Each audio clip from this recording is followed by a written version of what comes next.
Yep, you've read the title of this video, right? We're doing another tier list. In honor of Wonder Woman 1984 coming out in just a little bit, we're going to be doing a DCEU tier list thus far. So just to be completely clear, this is before Wonder Woman 1984, before the Snyder Cut, before the Suicide Squad, all that stuff. So after Wonder Woman 1984, Suicide Squad, all of those films come out, I will of course consider redoing this tier list with the updated information. But I thought this would be a nice way to sort of recap the DCEU, in my opinion thus far, before Wonder Woman 1984 hits theaters and streaming very soon. Now before we get into the video, I do want to give a couple disclaimers. Apologies if this does seem a little bit tedious, but I do think it is really important that I get through this, so bear with me for just a little bit.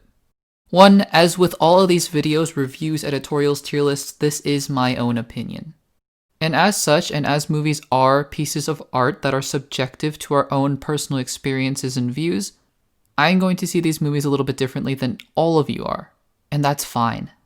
So keep in mind, if I put X movie in X tier and you put it in a different tier than I did, it's not me trying to invalidate your opinion and tell you that I am right. Far from it.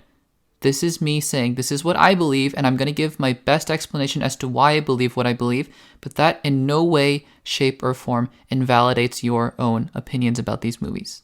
If you want to have a conversation about it in the comments down below, I would be more than happy to engage with you guys in the comments because that leads to healthy debate and discussion, but please don't just attack my own opinions or the opinions of others in the comments down below.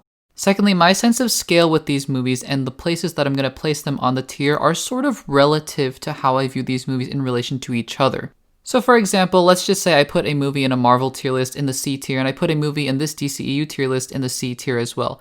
I'm not necessarily saying that they're on par with each other for better or for worse. I'm sort of viewing these movies in relation to each other. How does Batman v Superman match up against Suicide Squad, match up against Wonder Woman, etc., etc.?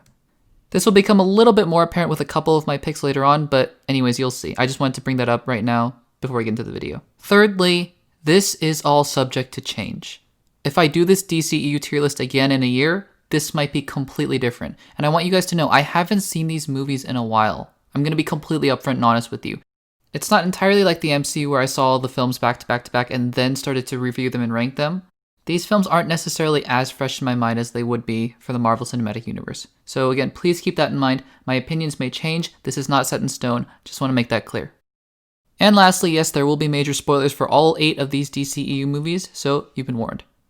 If you haven't subscribed, then please make sure to do so. More tier lists are on the way, I promise. Wink, wink, nudge, nudge. And without further ado, let's get into the DCEU tier list. Starting off with Aquaman, which I'm going to put in the B tier. So, Aquaman is fun. Aquaman is also kinda dumb. Not the character, the movie itself. And to be quite honest with you, I don't think that's a bad thing at all. Honestly, you're making a film about Aquaman with Jason Momoa, and if you're going to embrace that sort of dumb, fun, popcorn movie flick type of atmosphere that James Wan really tried to seem to be capturing with his 2018 film, I think that's fine. This movie was never going to win Best Screenplay. This movie was never going to win Best Picture. But for what it is, it works, I think. I mean, on the surface level, it is about as generic can be. But it is bolstered by some strong performances, in my opinion, by Jason Momoa and a pretty decent performance by Amber Heard, all of the personal drama notwithstanding. I think the performance itself was pretty okay. Willem Dafoe, Patrick Wilson, I think all did a pretty good job in the roles that they were given. And for the most part, the movie is pretty visually stunning. There are some terrible CGI moments later on in the film, especially towards the third act, but for the most part, I really did enjoy myself while watching Aquaman. It is about as generic can be in terms of an origin story film. It goes through all of those tropes, but at the end of the day, I really enjoyed myself, and it did a little bit better than average in my opinion, so I'm going to put it in the B tier. Batman v Superman Dawn of Justice is going in the C tier. Now this is where I think everyone just clicked off my video and disliked it, but hear me out. Again, like I said before, this is my opinion, and I'm not trying to invalidate yours, so just hear me out. And yes, I am taking into account the Ultimate Edition as well, which I did see, and I did like a little more, but I also didn't like it a lot more, so it really didn't change my opinion of the movie that much. Although again, people have been saying to me, watch the Ultimate Edition again, it's going to change your opinion about the film drastically. Maybe I will someday, I probably will, but for now, let's talk about Batman v Superman. So what does C in this case mean? I want to clear up something right away. C does not mean generic or average in this case. What C does mean for Batman v Superman, in my opinion, is that it does some things extremely well, and it also does some things extremely poorly, which balances out to a C. I think Ben Affleck's Bruce Wayne and Batman is phenomenal. I love the performance. I think he's great. He is sort of phoning it in Justice League, I will admit, but in Batman v Superman, I think he's great. I think the action in this movie is fantastic. I think Zack Snyder did a really good job with the action and just showing how brutal a fight between Batman v Superman could be. I think the fight itself, great. I think it was really great. I think the first 2/3 of the story are actually really interesting. You got Batman investigating Superman as this alien, this godlike being who could literally destroy the planet. That's a really interesting angle to take. Meanwhile, you have Superman who's this Boy Scout, so to speak, and he's looking at Batman going, "You're a vigilante. I gotta stop you." Great. I think that's all great. Where this movie really falls apart for me is in two things, and they're sort of related to each other. One, the subplots, and two, basically the entirety of the last act after the fight. I didn't really sign up for Batman v Superman and Dawn of Justice. I signed up for Batman v Superman. The Batman v Superman part, pretty good. The Dawn of Justice part, not so good. Wonder Woman didn't need to be in this film. I'm sorry, she was great in it, I thought. The action was great introduction to the character, but she didn't need to be in the film. The whole subplot of Doomsday, atrocious. I think it was terrible. I think Jesse Eisenberg's Lex Luthor is awful. I tried my very, very best to get behind the character and the actor. I couldn't. I just couldn't. And just the whole idea of, okay, we're friends now after trying to literally kill each other, and then now we got Doomsday, who is, by the way, just awful looking. Like, look at this. That just frustrated me. And yes, while I do think that Martha was an interesting angle to take, I think the execution of that scene was atrocious. It almost made me laugh out loud in the theater because, really? Save Martha? I get it. It works conceptually. Their mothers have the same name. I get it. But guys, concept and execution are two very different things. So like I said before, Batman v Superman, lots of great things, lots of terrible things. For me, it balances out to a C. Next up is Birds of Prey and the Fantabulous Emancipation of one Harley Quinn, off to a great start, is going in the C tier. So unlike Batman v Superman, I think this movie is pretty average. Just straight up. I think Margot Robbie in it is great. I think she's great in almost everything she does. And her playing Harley Quinn is a fantastic casting. No doubt about that. But the movie they built around her is pretty forgettable. It's almost like they tried to do Deadpool, but they couldn't.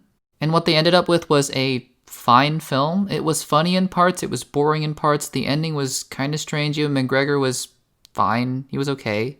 I basically walked out of this movie going, I had a decent time, but I don't really remember anything about it. And to this day, I still don't. I'll just say the future of the character of Harley Quinn is probably a lot brighter than the future of the franchise of Birds of Prey and this thing. That thing. The theatrical cut of Justice League is going in the C tier. Unpopular opinion, maybe? I think this movie is fine. I think it's absolutely fine. Again, like Batman v Superman, though maybe to a lesser extreme, it has some good moments, it has some bad moments. It's fine. I might even have rated this fresh on Rotten Tomatoes, maybe? Because honestly, I don't find this movie as offensive as a lot of other people do. I get it, Snyder Cut, all that stuff, but just looking at this movie on its own, I thought it was okay. I mean, Steppenwolf is an atrocious villain. He looks terrible. What is he? Mother Box is just none of that worked. But the formation of the Justice League was okay. There was some okay action. The ending was generic, I guess. Superman coming back was weird, but I guess the Superman revival sequence was pretty fun. I thought this movie was fine. I'll be making a video at some point about the Snyder Cut and my thoughts on it, because that in itself might be a little controversial, but anyways, just looking at the version that came out in theaters in 2017, though I disliked it a lot more when it first came out, I realized later that a lot of that just had to do with sort of the bandwagoning thought behind it. As in, everyone hates on Justice League, so I'm just gonna hate on Justice League too, but honestly, in my opinion, it's fine. Man of Steel, I'm gonna put in the B tier. Now, Man of Steel, out of all these movies, I think has the most potential. I think given a slightly different, tweaking of something, maybe tone or character, and I think Man of Steel could have easily been in the S tier.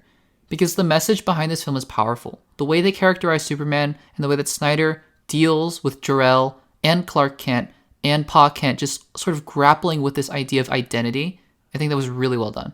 I think the exploration of who Superman is and what he represents, really interesting stuff. I also do think that the majority of the movie is kind of boring though. And again, my opinion may very well change, but as I remember it, I thought a lot of it was just kind of bland. It was a little dull, a little dreary, and it was sort of just hammering you over the head with this point, but the ending was cool, I guess. And honestly, the Zod killing thing, I thought was a really interesting take on what Superman would do in that kind of situation. Save the family, kill Zod. It's a really interesting dilemma that Zack Snyder set up. So overall, I think the movie is pretty good. It has so much potential though, and it could have easily gone into the S tier for me. It was just missing a little bit of something. Now Shazam, I'm going to put in the A tier. And honestly, I'm not ashamed to say that I love Shazam. I think as I look back on the film, the more I think about it, the more I like it. When I first saw it, I went, yeah, that was fun. I liked it. But now I think about it and go, no, that was really fun. Just like Aquaman, is it going to win Oscars? No, it's not. It's not that type of film. But Zachary Levi is just perfect casting for the role. The gleefulness, the joy, the humor, the warmth that this film has is something that the DCEU had been sorely lacking. I think warmth is a really good word to describe this film, Shazam. That being said, I didn't like much of the villain stuff with Mark Strong. I didn't actually necessarily like the Shazam family thing at the end. I thought, this film is about Shazam and all of a sudden the families are... I get it, the theme about family is important, but these characters, they weren't really super well developed, I think. But at the end of the day, I had a great time with Shazam. What else can I say?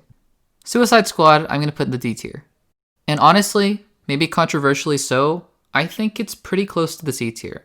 I just think it does a few things just fundamentally terribly as a film that I had to put in the D tier. But that being said, I don't hate this movie. I think it's perfectly watchable. I think there are some really cringeworthy moments. Like, for example, this is Katana. She's got my back. Sorry, who wrote that line and who approved that? I understand there's this whole backstory of David Ayer and studio interference, but I'm just looking at the film that we got in theaters, and it was interesting, at the very least. I at least thought the casting was pretty good.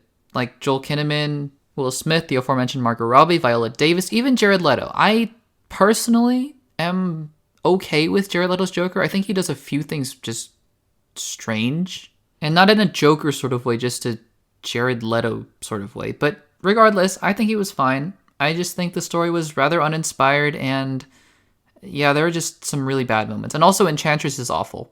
But, there's that. And finally, Wonder Woman, I'm going to put in the A tier. Now, this is what I was referring to before, because Wonder Woman, the first one, I would put on par with a film like Captain America the First Avenger. And in an MCU tier list, spoiler alert, I wouldn't necessarily put Captain America the First Avenger in the A tier. And that's what I was sort of alluding to before in, I'm looking at these DCEU films more in comparison with each other. And I think Wonder Woman is an A film in the DCEU. I do. I think it has problems, but at the end of the day, I think the strengths of this film far outweigh the weaknesses. Far outweigh the weaknesses. Gal Gadot is not the best actress, but she does fine in the role, I think. And Chris Pine, of course, is great as always. He is one of the most likable actors in Hollywood. I just think that the tone and the magic that they struck with the mascara, the Amazons, the plot of World War I, somehow struck a really nice balance. I do believe a lot of it had to do with Patty Jenkins. Something about what she did, the script, or I don't know, something about it worked. I mean, what didn't work was Ares. I thought David Thewlis's performance before he revealed himself as Ares was great. I had no complaints about that. As soon as he turned into this giant CGI walking thing, that was sort of like, okay, this is a superhero film, generic origin story, blah, blah, blah. Yeah, okay. But as far as origin stories go, again, this wasn't bad at all. It was pretty good. And so, in light of the DCEU, I'm going to put Wonder Woman in the A tier. Now, before anyone goes off into the comments about how much I hate DC, blah, blah, blah, I didn't put anything in the S tier, I just want to say, I also didn't put anything in the F tier, and I was really close to putting Suicide Squad in the C tier. I legitimately think, and I'm not pandering to anyone, I promise, I legitimately think that none of the DCEU films are horrible. I don't. Nothing in here is Artemis Fowl level bad, trust me. I also just happen to think none of the films are top tier DC superhero comic book films. For example, films like The Dark Knight, which would easily go in the S tier, Logan, Avengers Infinity War. I don't think any film in the DCEU has touched that yet, and I think that's fine. Guys, the MCU's 8th film was Thor the Dark World. At this point in DC's history, I don't think that this is a bad thing. Now again, like I've emphasized so many times throughout this video, you don't have to agree with me. In fact, I would love to hear your guys' thoughts in the comments down below. But for what it's worth, you clicked on this video, and this is my opinion. And I'm not going to invalidate yours as long as you don't invalidate mine. So, what do you guys think of the tier list? Let me know in the comments down below. While you're at it, make sure to subscribe and give this video a like to support the channel. That would really mean a lot to me.